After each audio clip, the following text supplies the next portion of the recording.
on and doing for your business still, even though we are all self-isolating and quarantined and all that kind of stuff. And then another big thing we'll talk about is just the simple shift of your content strategy for whatever you're sharing, whether you're sharing on Instagram, on Facebook, LinkedIn, or across multiple platforms. I think it's important to think about how we can shift our current content so that it's more, suitable and really still provides value to our audience, gives them answers to their questions, but then it also can be used as a time to maximize what we're doing. So let me go ahead and share this with you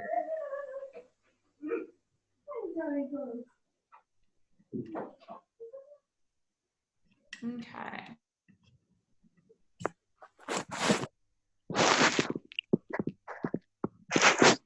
Perfect. Can everyone see that? Yes. Great. Move this guy down a little. So we're going to go through 5 things that you can do for your business while you're social distancing, self-isolating, whatever we're referring to right now. The first thing that I think is so important is to focus on organization. I think this is one of the silver linings of this whole situation, is though we may need to be spending a little bit more time at home or a little bit more time trying to come up with creative ways to still work our business, organization is one of the #1 things that we can do to really hone in on that. I know for myself personally, a lot of that has been around going through some of the files that you've been putting off, going through maybe your Google Drive, your Google Docs that are all scrambled and unorganized, your camera roll even, going through all of the things that you've maybe been putting off or that will help you out in the future. It's going to set you up for success down the road so that you don't have to always feel kind of scrambled or behind.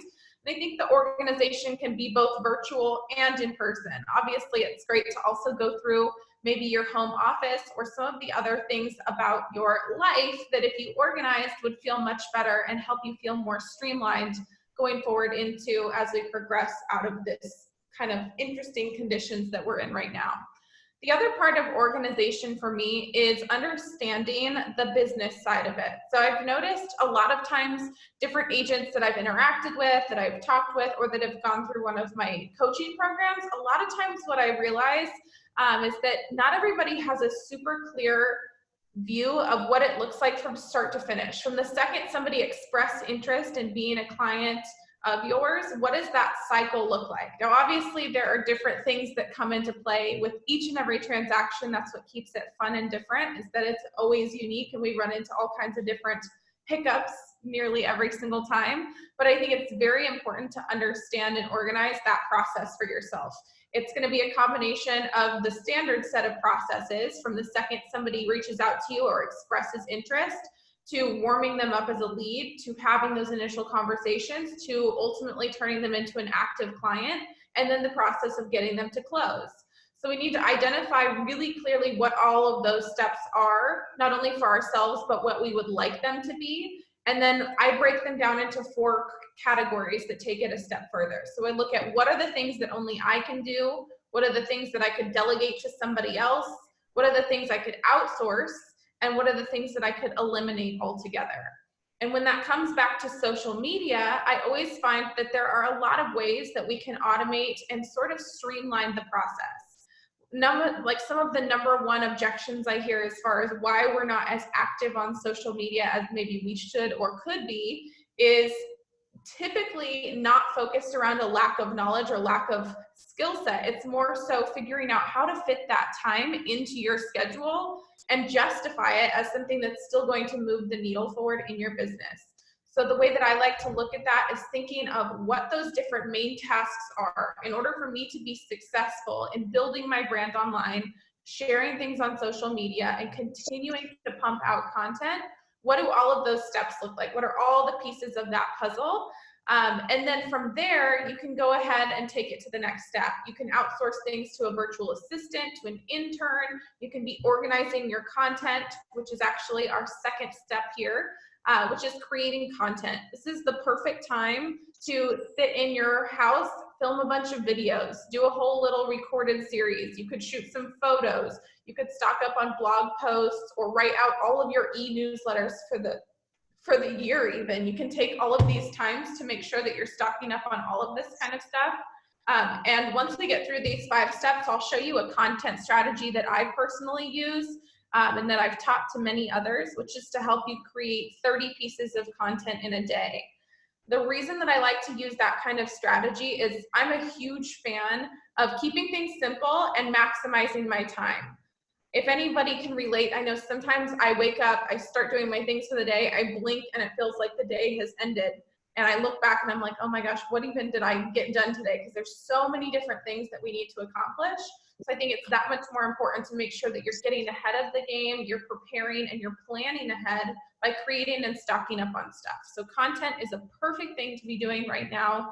I would recommend outlining what you want those main pieces of content to look like, and then just set aside 2 or 3 hours each day to jump into it and start knocking out all of those different things so that you're really effective with your content strategy. The third thing that we can be doing is communicating. I know this is kind of a weird time, and I've heard mixed reviews, mixed opinions on should we be talking about it? Should we be acting as business as usual? How should we kind of address the situation that we're in? I think it's really important to just focus on communicating, continuing to stay top of mind with your clients, especially right now because everybody does have a little bit more time to be spending on their phones, a little bit more time to be spending at their house, a little more time to be thinking about all of these things that they could, should, or maybe would be doing if they had somebody connecting with them. So as much as we don't want to reach out really and necessarily keep up with continued sales conversations as much because it may feel slightly uncomfortable or insensitive in certain ways, I think it's best to use this time to connect and communicate with them and find out what you can do to help them. If you continue through this time of establishing yourself as a thought leader or somebody who is constantly going to be that person they can come to for value and come to for support, come to for resources, they're going to remember that, and they're now conditioned to think of you as that person once we're out of this mess. And once they're thinking about who should I come to for real estate help? Who should I come to for help with this? Who should I come to for advice on the best lender to connect with? So keeping that open line of communication is super crucial. The fourth one is looking for opportunity. And this comes in multiple different ways, but from what I've experienced so far, and this is one thing that I think is so great about this time, is I've noticed so many people that are willing to jump on and help other people with things and willing to collaborate and willing to get kind of creative in ways that they maybe otherwise would not have. For instance, I've been spending obviously a lot of time on Instagram, a lot of time on social media, and many of the other people that I follow in this space are offering all kinds of free resources. There's lots of course creators that are offering their courses for free. There's trainers that are offering free trainings, free months of different memberships. There are so many opportunities to learn and sharpen your skills out there, but also to connect with people. They're willing to give back. I know some of the top entrepreneurs that I follow and that I've always admired on Instagram are offering like free phone calls and free coaching sessions and things to help people through these kind of times. So I would encourage you to take the time to look for new opportunities, whether those are new connections, whether that's new opportunity to expand your sphere and connect with them in a whole different way, whether that's new opportunity to maybe create a virtual series that you carry on long after this whole time is over. You could still do a weekly or bi-weekly video on giving people the latest information about the market or giving them some information on how they can prepare for these kinds of things in the future. I think it's a great learning opportunity for us to jump in and continue to be that example for other people. I used this example yesterday when talking to a group of other agents, but when we're putting ourselves, especially on social media, and we are this expert in our space, right? We're somebody that they can come to for advice, for help, for guidance. You're kind of putting yourself in this leadership role, just as you would as like a manager of a restaurant. It is your as an influence on social media, that person, to help other people see that they can still get through this. They can still find other options. So I think it's really great to see those opportunities and be sure to jump on them as quickly as you can. And the last part of that is expanding your skills. This was just kind of what we're talking about, but it's the best time to dive in and really better your skills to serve your clients and customers in a whole new way. So whether that is learning more about marketing, There's somebody that I personally love to follow on Instagram named Jonathan Hawkins.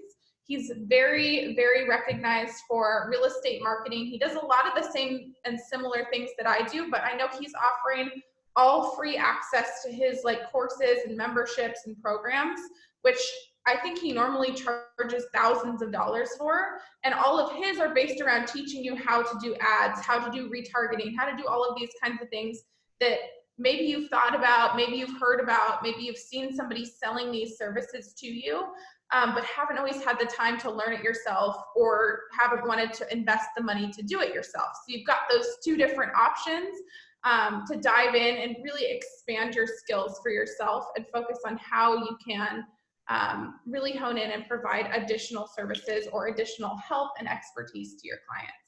So I think those are some of the main ways that you can focus on using this time really, really well, is just looking at the opportunity here. I noticed in the last couple of weeks, obviously this progresses a little bit each day because we're always finding out new information and we're always kind of getting a new stance on where this whole situation is going.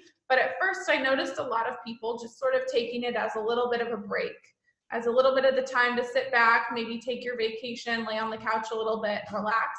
And as much as that can be a valuable piece of this to recoup and kind of take some time for yourself, I think what's more important is looking at this as a key opportunity. When else are we going to have the chance to really have additional hours in the day to sit down and maybe go through those courses that you've previously purchased, or organize all of the things on your Google Drive or on your computer, or go through and write out all of the content that you want to share for the next 6 months.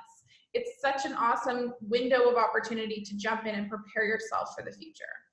So with that being said, we'll talk a little bit about the content shift and what you can be doing currently to shift your content so that it's really relevant to other people, but also how you can prepare by creating a bunch of stuff going forward. So as far as the content as of right now, it's obviously a little bit challenging because as agents, what are we normally used to sharing? Probably listings, open houses, sold properties, maybe some local events or some restaurants that are opening up in the area. Things like that are a lot of times what I see being shared on social media. So our way to pivot or change from that right now is instead you could be focusing on doing something to encourage your viewers to share things with their friends and continue to come back to you. So we're experiencing a lot more traffic and volume of people online, both on social media and just on the internet in general. Because we have so much extra time, so many people working from home, which is a positive and a negative. It's a positive because you have so many eyeballs that you can get in front of, but it can be a bit of a negative as well because you have a lot more saturation. There are so many other people that are hanging out online as well that you have to find the way to cut through the noise. You have to find a way to stand out and get people to want to listen to you and engage with your content over somebody else's. So in my experience, some of the best ways to do so are, one, to create opportunities for them to continue to come back. I am always a big fan of creating a series. So one that I've been thinking and sharing with just about everyone lately that could be a great use of your time right now is pairing up with somebody who is in lending or maybe in credit repair and create a 30-day challenge where every day for the next 30 days, you jump on your live video or you post something on Instagram or you post something on LinkedIn. It's just a really quick, simple tip that people can do and utilize to boost their credit over the next 30 days or to get themselves into better financial health. Or you can think of all of these things that are still conducive to buying or selling a property, but it's providing value to them in a way that encourages them to continue coming back. So if you can think of anything that you can do as like a 3, 5, 7, 10 or 30-day challenge and getting people to continue to come back and engage with it, you're going to not only grow the audience, but you're going to get this group of people that begin to have this brand loyalty to the things that you're sharing and talking about. Those are a couple of the best ways to kind of shift the content, is think about what is something that people can focus on and do during this time. What is something that's going to encourage them to share it with other people and continue to pump it out there? And what are also some of the things that we can do that gets people to feel more connected to us, more in person, something like that. And then as we get into the content strategy here in just a second, one other thing I want you to always think about is ways that you can focus on utilizing your other vendors, other people that you already engage and connect with. Of course, these are your lenders, title reps, this can be credit repair people, this could be moving companies, this could be cleaning companies. That could be another great series you do. Maybe you have a cleaning company that you typically send out as a referral to some of your clients. You could connect with them and do a quick little virtual series like this of some of their top cleaning tips to make sure that their house is, you know, prepped and clean and sanitized and safe during a time like this. Those kind of things where you can find other ways to still tie it in and connect it to what you're doing, but make it something that's more focused on them. If you always focus your content on highlighting what your consumer, what those people want from you, and you realize that it's never about you, it's always about them, you're always going to focus on how to provide that value. So now we'll get into some of the content strategies you can use to create these big pieces of content over the next 30 days. I have a question here. What was the name of the person that you follow that's providing free tools? His name is Jonathan Hawkins. I'll type it in the message here. If you type that in on Instagram, his one will pop up. I think he's one of the first people on there. I believe his thing is Real Jonathan Hawkins or The Jonathan Hawkins on Instagram, but he's providing access to like all of his tools and resources for free right now, which is really awesome. He's a great one. And if you shoot him a message to tell him that I sent you there, and I think he'll send you like another free little bonus or something like that. I don't know. He's been giving away everything lately. So, great question. What I was talking about as far as your content, one thing that I always like to think about is one principle, which is the 3 E's. So we're going to get into a couple different ways you can focus on content, but if this is even the one thing that you take away from it, I think that's the most valuable way to always make sure you're pumping out valuable content that people want to see that's going to help you increase your engagement. So the 3 E's, the first one is to elicit emotion. I think right now, this is a perfect thing that you can be utilizing because the reality is a lot of people are fearful. A lot of people are feeling all kinds of different emotions, whether that's fear, whether that is excitement, whether that is optimism, whatever it is that people are going through, it would be a great idea to share some of your own personal experiences and share the stories that elicit emotions. And now this can be a delicate line to walk on because obviously we need to make sure that we are taking care of what it is that we're doing, taking care of what we're focusing on. But there is something I always say, which is polarity is power. When you share something that causes polarity, that gets people to think, it's something that gets somebody to feel, that's going to make you more memorable in the future. So the first E is to elicit emotion. You can do that by telling stories, by sharing experiences, by collaborating with other people. The second one is entertainment. Entertainment is a huge thing to focus on as well because people love to stay entertained. That's why these new platforms or newer platforms like TikTok and things like this are blowing up, is because they're so entertaining. People love that sort of mindless entertainment or something, especially in a time like this, where so much of what we're seeing online and in the news is so serious. If you share things that are entertaining and provide this kind of light, natural spirit, people love to connect with that as well. And then the last one is one of my all-time favorites, which is education. Education, I think, will always win out over just about any other form of content because you're providing massive value. If you come from a place of just sharing all the time without any expectation of anything in return, people will not only remember you for that, but you're going to have a lot of long-term gain because they'll share your message with others, and there's nothing more powerful than word of mouth. It's the best kind of free business that we can generate, and the way to do that is providing a lot of value, which we do through education. So now we will jump into some of the things you can do on Instagram. These are just a couple ideas of getting more engaged with your audience. The first thing is using your Instagram stories. If you're not using your stories yet, I am a huge fan of jumping on your stories. I personally like to think about them as my own personal reality show. It's your own little slice of the internet, and you get to share what you want throughout the day, which can be super impactful and really influential to the audience that follows you. So here are some of the cool little things you can use to just get people to engage and interact with you. And I'll go through and give examples of some ways that I've seen this working really well. So the first thing is polls. I love to use the poll feature because it allows people to vote on 2 different things. It'll default to saying yes or no. So you could say, oh, are you thinking about buying a house? Yes or no. But what you can actually do is go in and change what those 2 options are. So what I love to do is I'll jump on there and maybe talk about a free resource that you have. Let's say, for example, you were doing the idea I mentioned earlier of a 30-day credit increase challenge, where every day you jump on your story or jump on your live and you give a quick tip for something that they can do to boost their credit or get their credit in better standing. Then you could jump on your story and create this simple little guide. You could create a little mini ebook or something on Canva and throw a story up that says, hey, are you guys interested in my free credit guide of things that you can be doing now in your downtime to help you increase your credit? They'll vote on that poll, yes or no, or give me the guide or something, however you want to phrase it. It's going to show you a list of everyone that voted on that poll. So you can go in and message all of these people. It's a great way to start that conversation. These are now warmer connections. They're not just a cold outreach. It's somebody who's expressed interest. And then in order to share that guide with them, you could either get their phone number and text it to them, or their email and send it over in an email. And now you've captured somebody that you can add into your database, start to nurture, and ultimately turn into a potential client. The next one is the questions feature. I think right now this is a great way to utilize your time as well. Questions are super fun because you can, again, customize it to just about anything. You could do a question, say, ask me anything about real estate, ask me anything about the market, or you could make it other things that are kind of related to your local area.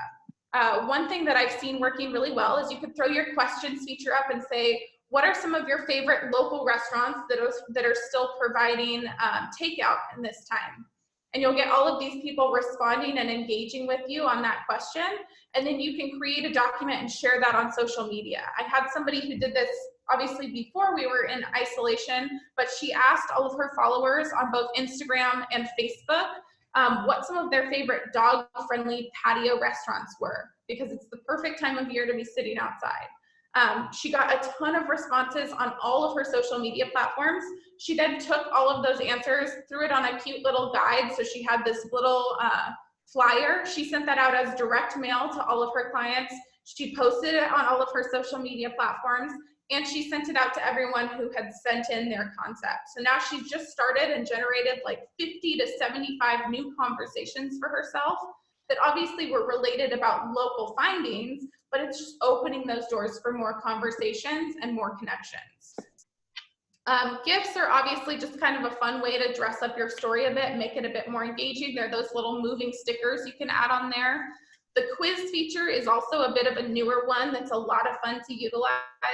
You can be doing a whole series of questions and quizzes. This would be a great way to just get your audience, again, engaged with what you're sharing and making sure that they're connecting with you. Next piece is focusing on creating those 30 pieces of content. So this is a strategy that I've used for the past probably 3 or 4 years. I've taught many people this, I've helped many people do it, and it is almost always a tried and true way to create a ton of content for yourself, not just for Instagram, but really for any of your marketing needs. And this is the question I hear a lot is, okay, should I have the same content on Instagram, on Facebook, on all of these different places, or do I need to make different stuff for everything? I personally, like I said, am a big fan of utilizing your time well, trying to maximize the time that you have and not spending too much of your time on things that don't move the needle forward. So instead, I like to create this graph, which I'll get to in a second. It has all of these content concepts, and I transition those into Instagram captions. They're all ideas you could make videos out of. They're things that you can include in your monthly newsletters if you're emailing or if you're mailing your list. So however you choose to pump this information and content out to your audience is totally up to you. But I like to take these same messages and just transfer them across different platforms and different methods to be effective and memorable with it. If you share the same or similar message across different platforms, people are going to start to remember you for that. I'm not saying to copy and paste the same thing everywhere, but using the same general concept and just kind of mixing it up a bit. So I'll get into this in just a sec. The first thing that I do is I'll list out, I typically do 6 to 10. I think 10 is a good number so you have more things to mess around with. but 6 is really what you need here. These are elements of me and elements of my business. So by nature, when you're sitting in a room full of real estate agents, maybe you've attended an in-person class or you're at some kind of event or workshop, when you look to your left and you look to your right, we can all fundamentally do a lot of the same things, right? We can help somebody buy a house, we can help somebody rent a house, we can help somebody sell a house. Maybe we have a few other unique skill sets, but for the most part, we all share those common things. So that's a given. When somebody has a real estate license, you can do those things. But what we need to identify is not just those, but the other elements of who you are and what you do within your business that help to set you apart and make you a bit different. So this is an example of 10 of the elements of me and my business. Of course, you want to include the standard things that you can do, which is working with buyers, listing homes, maybe coaching real estate agents or engaging with other agents. Business strategy, something I get brought in for a lot, which I love to do. My dog is like my child, so she's a big piece of what I want to share. I want to make sure that I'm putting her in her spotlight. It also makes it really, really humanized and able for other people to connect with me on that one, because a lot of people share those same kind of things. I love where I live. I love Scottsdale. I think it's the best place on earth, so I talk about that all the time, sharing local elements. Health and wellness is obviously important, public speaking, motivation, mindset, and inspiration, and design. So for me, these are the 10 main elements of me and my business that I want people to remember me for when they maybe see me in person after engaging with my content online. These are a lot of the things that I want to continue to share and kind of like hammer into their minds so that when they see me, these are the things they think of. The next list that we're creating is categories of connection. And these aren't going to change too much. These can be pretty universal for everybody. And you'll see in just a minute how these all connect. So the first thing is your tips and value. This is all about, again, going back to that education. We want to share really valuable information that allows people to connect with us, allows them to take something home and to share it with other people. The second thing is your wins. What are the things that we can celebrate? What are the things that we can talk about and accomplish? And I know this can be hard sometimes for people because it can be challenging to want to like say, oh, sold another house, did this, did that. It doesn't want to come off as boasting or bragging, but there's a strategic way to share your wins that allow people to see that you're taking massive action and that you're really doing and accomplishing things, and it doesn't feel like bragging. Next piece is trust. Obviously, this is important. It's huge. If we're getting somebody to want to work with us, to sell with us, to engage with us, then we need them to feel like they trust us. That classic like, know, and trust is what we're shooting for in this entire process. Next is motivation, and maybe motivation is better put as like inspiration or positivity. I always try to think about how I want to make people feel when they consume my content. I think especially now more than ever, when so much of what is online is like these news articles and all of this information that's really diluting the things that we're seeing. I think that this gives you a great opportunity to come in and be that light for somebody else. Provide them with some inspiration, some motivation, something uplifting. And then the last piece is sharing your personal elements. This piece is huge, and I get this question quite often as well, is should I have personal accounts? Should I have business accounts? Should I mix things in and around? I'm a big fan of having a mixed compilation of both your business stuff and your personal stuff. And I'll use an example that I'm sure many people can relate to is your Facebook page. When you share something, it's a picture of you and your kids or you headed to the park and it gets a ton of likes, lots of comments, all these kind of things. And then you post your latest listing and it's like crickets. It's like nobody is engaged with anything that you just shared. That's all the more reason why it's important to sprinkle things in strategically so that you're keeping things heightened. If you were to have an account where you only share your listings or only share your real estate stuff, oftentimes those kind of posts are not going to perform quite as highly because they're not looking at it as, oh, that's a person. They're looking at it as a business, and there's not as much of the personal element. So even if you physically have a separate personal and business account, to each their own. Again, I'm a big fan of keeping it simple, so I try to have one as long as possible. But even if you do have them separate, it's important on your business account to still pull in those personal elements that allow people to remember that you're a human being behind the business and feel like they can still connect with you. So that's when we throw it onto this chart. This chart is something, again, that I've used for so long. Across the top here, we're adding in 6 of those elements of me and elements of my business. And then across this section here, we're adding our categories of connection. So on this next slide, I'm going to show you what this looks like all filled in. And if you want, I can send this. I don't know if sending these slides would be beneficial for you or helpful, but if not, you can take a photo if that's easier. But what we have here is this chart all filled in. So across the top, I used 6 of those 10 elements of me and my business. And again, you can swap these out as much as you want, but the concept here is that you're really getting all of the information. You're getting all of the different things and kind of having some diversity so you can switch it up whenever you want. So across these here, I have the categories of connection. I have my tips, win, trust, and you. You is those personal elements again. So what I'm doing is I'm just crossing over. I'm going through this entire chart, filling in all the different sections based on what's prompting. So if I'm looking here and I'm like, okay, local. So I know we're going to be talking about Scottsdale. We're going to be talking about Arizona, Phoenix, whatever. I'll just go down this list here. So first I'm thinking of a tip. What's some tip that I could share? Maybe a best local restaurant. Maybe you could do a series of like the top 10 pizza places in Scottsdale or something that's really fun and engaging, but it still is relevant to your local area so people are getting value from you. I could move down to the next category, which is a win, where we want to highlight something that's an accomplishment about our local area. So maybe Phoenix was named #1 city, or I know we win awards and stuff like this all the time, like Gilbert is best place to raise a family, all of those kind of things. I see articles that share that information all the time. Those are great things to highlight so that people remember that and are noticing that. And again, so you're just going through each one and you're writing all of these down. And what I want you to think about using this chart for is, again, it's like basically prompts. These are all concepts or ideas for content that you can create. So if I'm looking at this, I would sit down for a day or sit down for a couple hours over a few days, and I could create all kinds of Instagram captions based off of these posts. I could create all kinds of videos based off of these prompts. I could go on and do a whole series about ways to get involved in the community, or I could do a video about my own home purchase, my personal story, which would be valuable because it's eliciting those emotions. It's going back to those 3 E's that we talked about. It's entertaining them and it's tapping into emotion because we're sharing a story.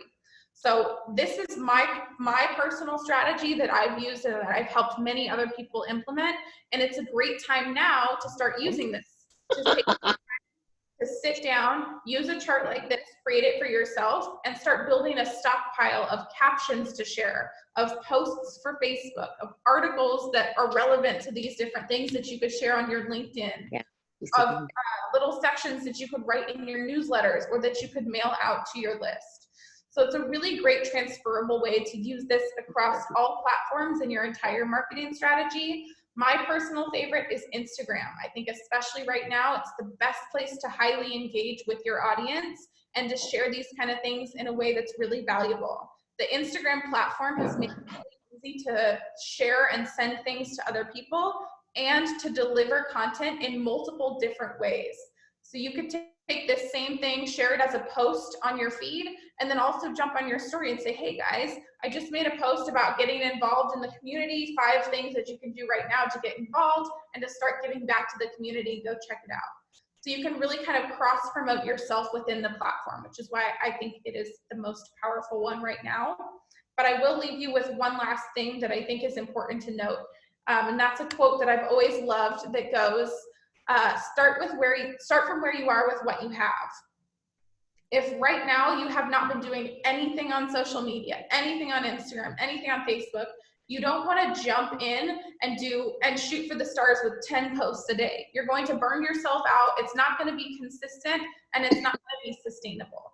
So instead, start with small, achievable goals for yourself and do the things like this that allow you to set yourself up for success in the long run, that allow you to make it more streamlined and more efficient, so that you can stay consistent with this long after this quarantine is over. You can still continue to be sharing awesome content, keep these habits in place, and continue to deliver that for your clients. So Does anybody have any questions on some of the other things that you can do right now for your business, or some of the ways that you can utilize this kind of content strategy to be more effective with what you're doing? No questions. That's okay. If you have any questions or anything comes up as you start getting into it or as you're creating content, I am always around. Feel free to shoot me a message anytime. You can always find me on Instagram, is a great place to connect, and I am happy to share that anytime. Awesome. Oh, I have a question here. Yeah. Which Instagram tool have you had the most success with? Do you mean like apps and stuff to utilize to kind of like spice up Instagram, or what do you mean by tool exactly? You talked about using polls, questions. Okay. Yeah, for me personally, I love to use the questions feature. One reason for that is there is a little hack. You can actually ask yourself questions and nobody knows who the question is being asked from. So it's completely anonymous. So for example, if you posted that questions feature and you said, you know, ask me anything about buying your first house, you can ask those questions in there to kind of prompt other people. That's one thing I've noticed is by nature, we're sort of followers. And a lot of times when you post a question, nobody will go in and engage with it until somebody else has. So sometimes I'll ask a question to kind of spark that engagement first. And it also sets you up to share some valuable information that people maybe otherwise wouldn't have asked, but you can share that in a way that's really easy to digest. So yeah, I love the questions, and then the polls as well is a great one. Awesome. Perfect. Well, like I said, if you guys have any other questions or anything like that, please feel free to connect with me anytime. I'm happy to share any of this stuff. And then Kelly, if it would be helpful, I can send over the graphs too, so people can have access to those. Yeah, that'd be perfect. And then maybe I can share this on our mastermind for all those who didn't get a chance to chime in. Yeah, awesome. Sounds Cool. good. Thanks, everybody. Thanks, guys.